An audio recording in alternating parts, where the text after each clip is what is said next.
brought to you by Silver Pumps. Top quality और consistent performance के लिए सिर्फ सिल्वर पंप्स नाम याद रखना। अरे आप माननीय मुख्यमंत्री श्री नीतीश कुमार जी ने हुनर योजना चलाई। उन्होंने सारा बीपीएससी के माध्यम से आपको डीएसपी बना रहे हैं, आप सारा कुछ बना रहे हैं, सब अल्पसंख्यकों को सारा कल्याण का काम कर रहे हैं। बस धन्यवाद, थैंक यू।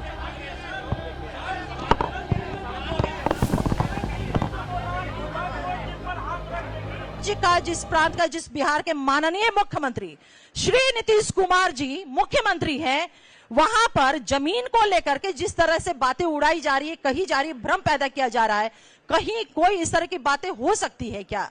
माननीय मुख्यमंत्री नीतीश कुमार जी के रहते हुए अल्पसंख्यक, वंचित, शोषित, ये तमाम तबकों के हितों की रक्षा पे कोई उंगली भी रख सकता है क्या? जिसका निगाहबान, जिसकी रक्षा सुरक्षा माननीय मुख्यमंत्री नीतीश कुमार जी स्वयं कर रहे हैं।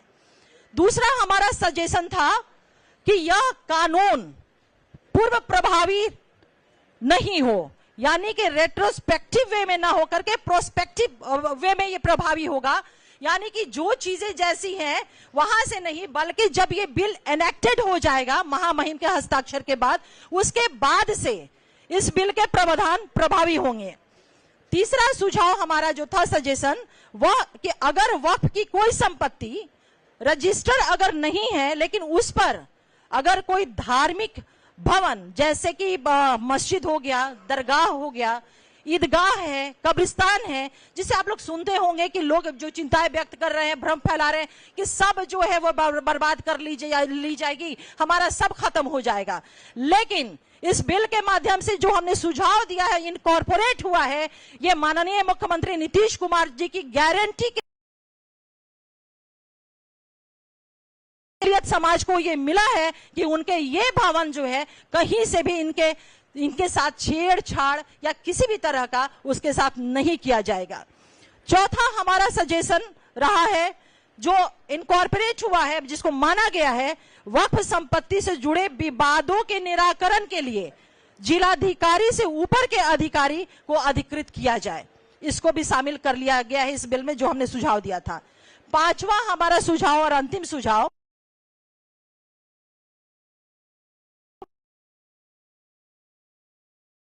कह रहे कि पोर्टल पे रजिस्ट्रेशन की हम बात कर रहे हैं, तो उसके लिए 6 महीने का जो समय बिल में था, हम लोगों ने इस चीज को सुझाव दिया था कि इस समय सीमा को बढ़ाई जाए, और हमारे इस सुझाव को मान लिया गया।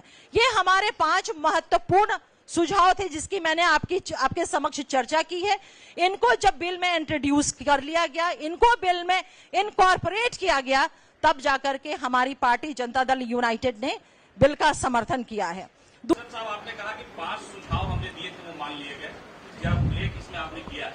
क्या आपने ये सुझाव दिया था कि 2 हिंदू मेंबर होनी चाहिए, या उस पर आपको इतराज नहीं है? आप चाहते हैं, जनता दल यूनाइटेड ये चाहती है कि धार्मिक मामलों में, मुसलमानों के वक्त वाले मामले में 2 हिंदू गैर मुस्लिम मेंबर हो, इससे आप खुश हैं? क्या ये सुझाव? माननीय मुख्यमंत्री श्री नीतीश कुमार जी अल्पसंख्यक समाज के हितों की रक्षा करते रहे हैं और आगे भी करते रहेंगे। कोई बात हो जाएगी इधर उधर की, उससे कोई फर्क नहीं पड़ता है। नीतीश जी ने तो मैं आपसे पलट करके पूछना चाहता हूं कि यूपीए की सरकार 10 साल तक रही थी, क्या जकिया जाफरी को इंसाफ दिला सके? आप देखिए भागलपुर दंगे को क्या इंसाफ दिला सके? अरे आप माननीय मुख्यमंत्री श्री नीतीश कुमार जी ने हुनर योजना चलाई। उन्होंने सारा बीपीएससी के माध्यम से आपको डीएसपी बना रहे हैं, आप सारा कुछ बना रहे हैं, सब अल्पसंख्यकों को सारा कल्याण का काम कर रहे हैं। बस धन्यवाद।